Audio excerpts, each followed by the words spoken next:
Mr. Chairman, ladies and gentlemen, it's a great pleasure to be here amongst friends and fellow Brexit enthusiasts.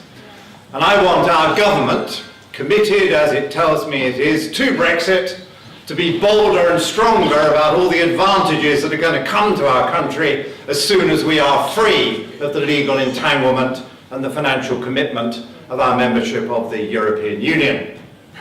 Now, I read in the press that people like me, and perhaps people like you, didn't understand what we were voting for.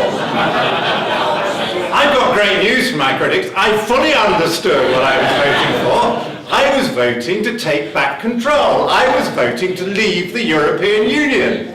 And that means leaving. It means saying goodbye to all their legal controls, their financial obligations, their vexatious laws, and their meddling with our policies. It means that we think we can be a self-governing democracy that can make good decisions for ourselves. And when we make the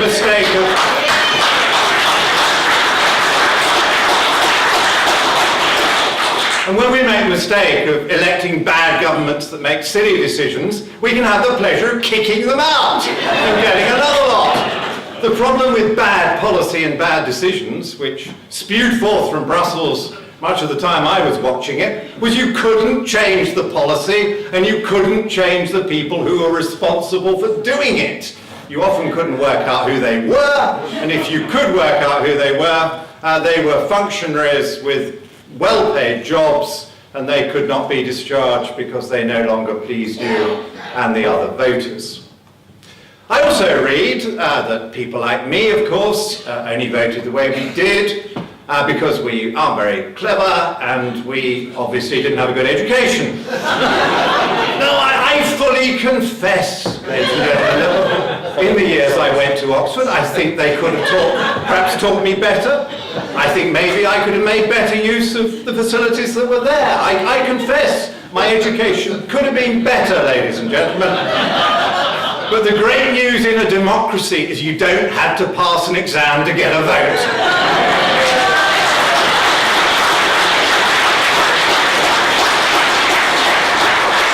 And sometimes looking at the situation in Britain, I think quite often it's the people who haven't passed exams who have the common sense and the vision to believe in our country and to believe in our democracy. Now, I take comfort from a couple of things in our current situation, you'll be relieved to hear. I take comfort from the fact that the government assures me that nothing is agreed until everything is agreed. And I take even more assurance from the fact that the European Union tells me that, because it seems to matter quite a lot what the European Union thinks about all this. And so we have both sides in this so-called negotiation actually agreeing this very fundamental proposition that we are not yet on the hook for any of these things that have been offered by way of potential exit agreement. And that is very important because a lot of us don't think we owe the EU any money as we leave the European Union.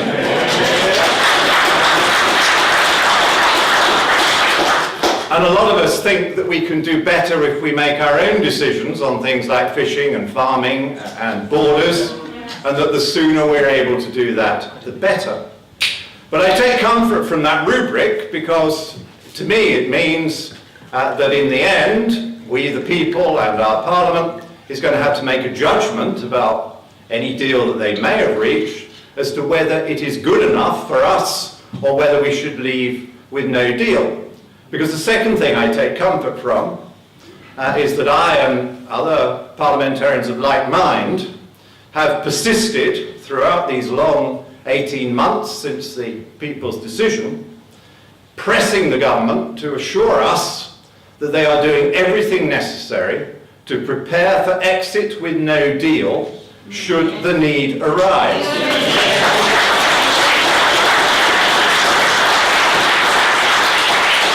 Whenever I put this point to the Prime Minister or her senior ministers, I'm told that, of course, they're very keen to have a deal and they're very enthusiastic about a deal. I accept all that. But they always confirm this fundamental point that they are spending the money, they are making the decisions, they are carrying out the executive actions they need to do to make sure that everything will work in March 2019. And they know that I think no deal is a very attractive proposition in its own right.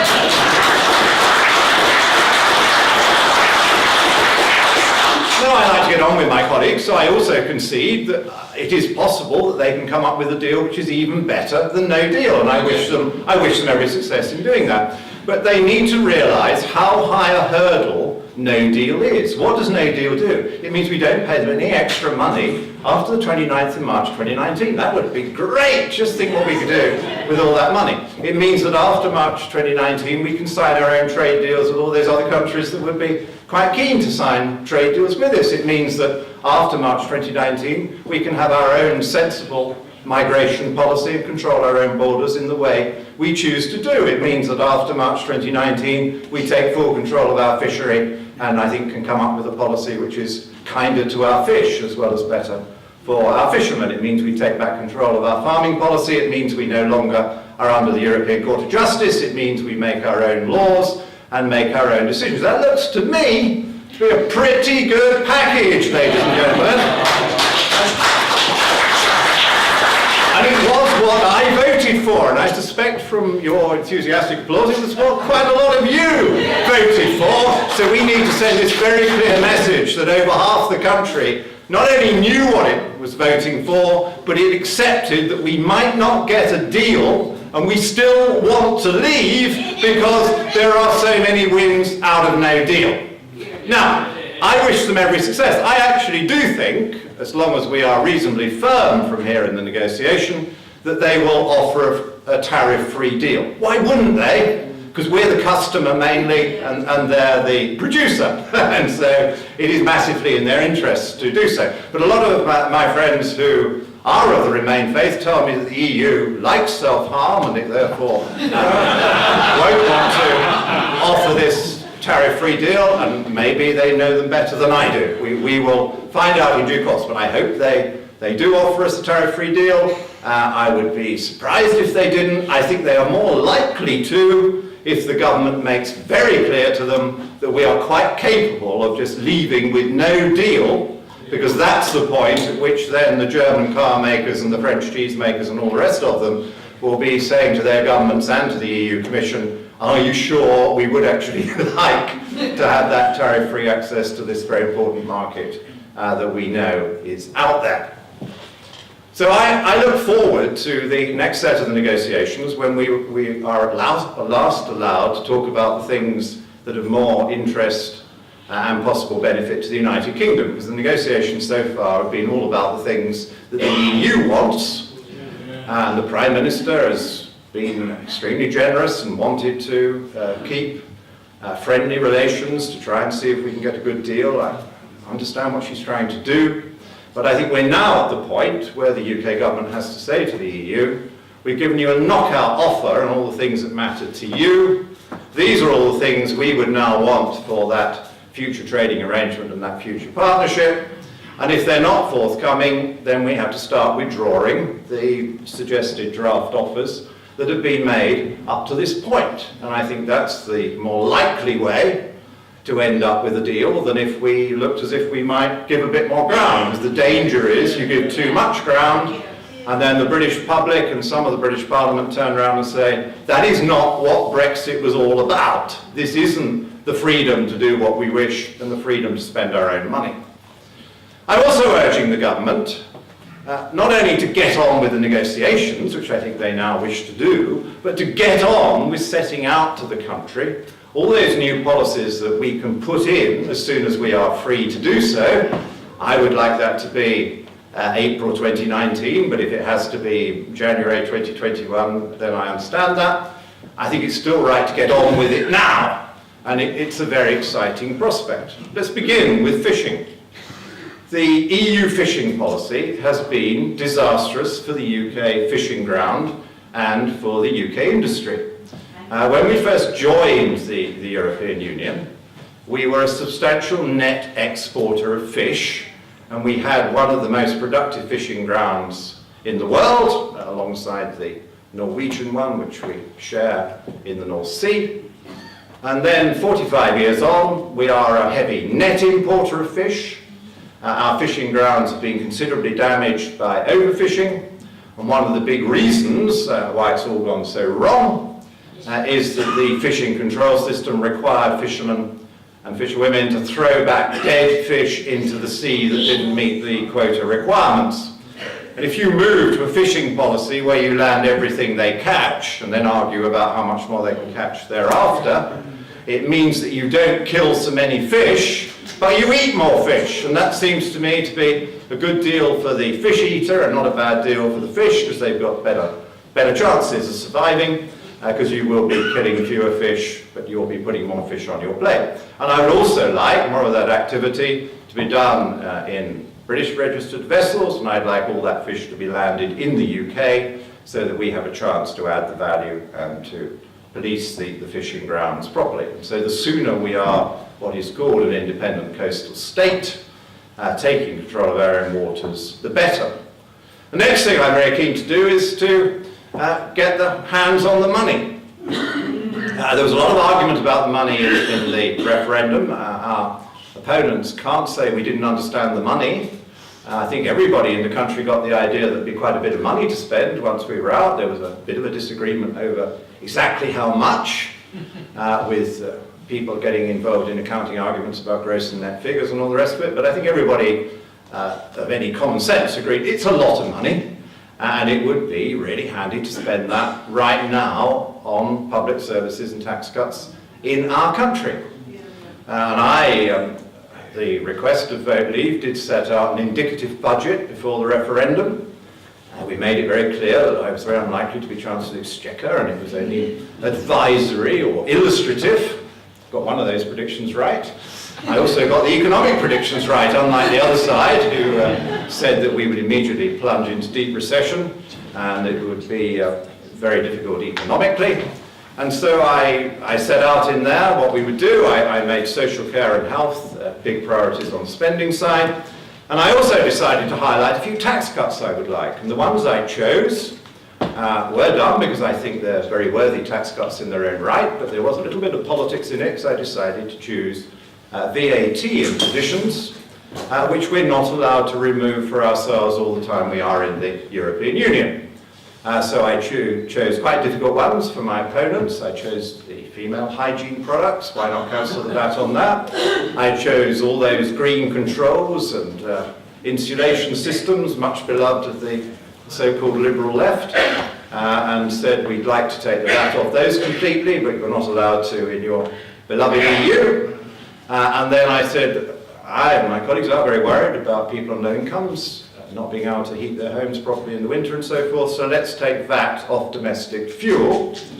Again, we're not allowed to do that under EU rules. So I think if the Chancellor of the Exchequer would at some point pick up a package like that, or maybe he's got a more imaginative and better package than I, he may well have, I have no idea.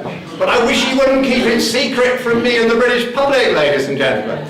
I'm desperate to hear how they're going to spend the money, whether they're going to give it back to us as tax cuts, or whether they're going to give it to public services. I suggest they do a bit of both, and it would relieve a lot of those pressures and deal with a lot of those arguments they're having. We wouldn't need this very big debate about where the extra money for health comes from if we use the substantial sum of money we're going to be saving by getting out of the EU. It's also very good news economically because, of course, our biggest deficit problem is not the state deficit. That's now under pretty good control. Years of hard work have seen that down. It's the balance payments deficit, and that is almost entirely in trade, a balance payments deficit in goods with the EU. We actually have a surplus with the rest of the world, so it shows that you don't need to be in the EU to trade successfully with people. We trade very successfully with those who are not in the EU. We have a problem with trading with those in the EU.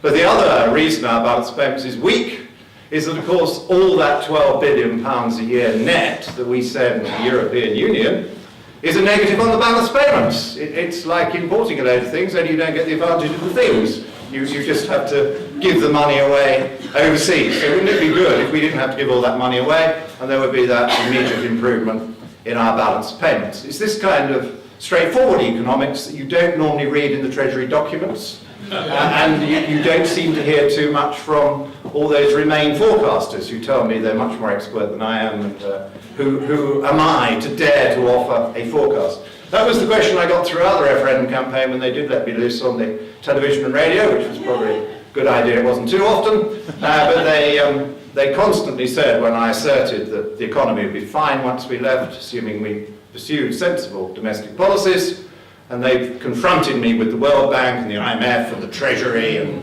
the Pope and the President and all the rest of it, and told me that they all were backed by this mighty empire of talent and forecasting, and that it was going to be a winter recession immediately after we left, and then long-term turmoil and trouble with a lower growth rate. And I explained why that wasn't true, and I'm still waiting for the apology, ladies and gentlemen. We now know that the 12 to 18 month forecast, very big Treasury document, which was made much of by the then Chancellor of the Exchequer, was wrong on practically every count. House prices down, no, they went up a little bit. Jobs down, no, they went up quite a lot. Unemployment up, no, it went down.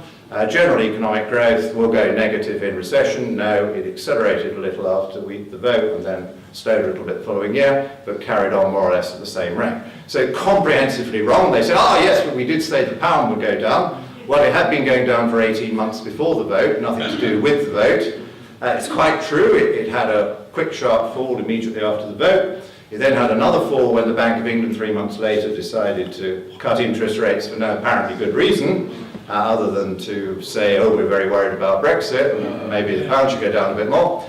But the great news is that the pound against the dollar is today around the level it was at just before the vote. So even that forecast is now looking a bit dodgy. They have a better case on pound against the euro, but the euro is being strong against all currencies around the world, so I think it's more to do with the euro than it is to do with the pound. The other thing that I think we need to crack on with is to have a fair and sensible borders policy. And I remember the Vote Leave campaign was very strong on this. We said we wanted a policy which was fair across the world. We didn't want to discriminate in favour of people from Europe as opposed to the rest of the world.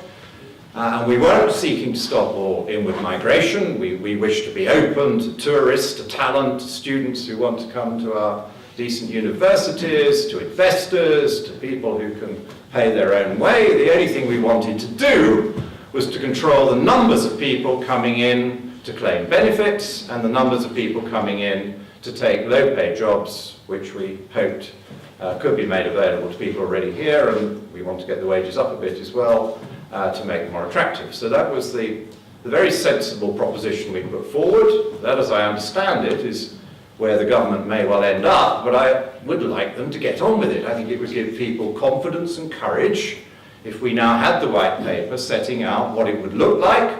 Doesn't require strong new physical borders. There's no great Irish border problem in the way the media constantly tell me, because the way you would most obviously do it is if you want to take a job here, you need a work permit, and that all has to be sorted out in advance of you coming, so you don't have people queuing at the border.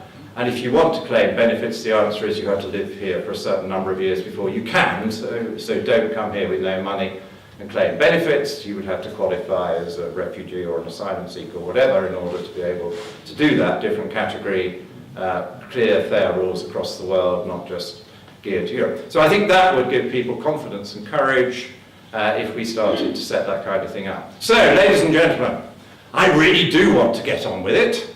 I'm looking forward to the day when I can talk to an audience like you about something other than Brexit. I'm looking forward to when I can talk to you about how we can use all those powers, that saved money, that opportunity, which teems for an independent democratic country once it has severed the legal links and entrapments of the European Union. In my lecture in Speaker's House, I did a little bit of history, and I pointed out to my opponents that having reviewed our economic progress since 1970, it was very noticeable that when we went into the European Economic Community, we didn't suddenly have a growth spurt, we actually had a recession. It wasn't much to do with the EEC, but there was no growth spurt, and we didn't get a growth spurt after the recession was ended. And then when they completed their so-called single market in 1992, We had another recession, and that one was directly caused by the European Union itself, because it was caused by the disaster of the European exchange rate mechanism. And again, there was no spurt in growth after the recovery phase got underway. So I argue that if you didn't get a big bonus out of joining the thing, how are you going to lose so much when you actually leave the thing?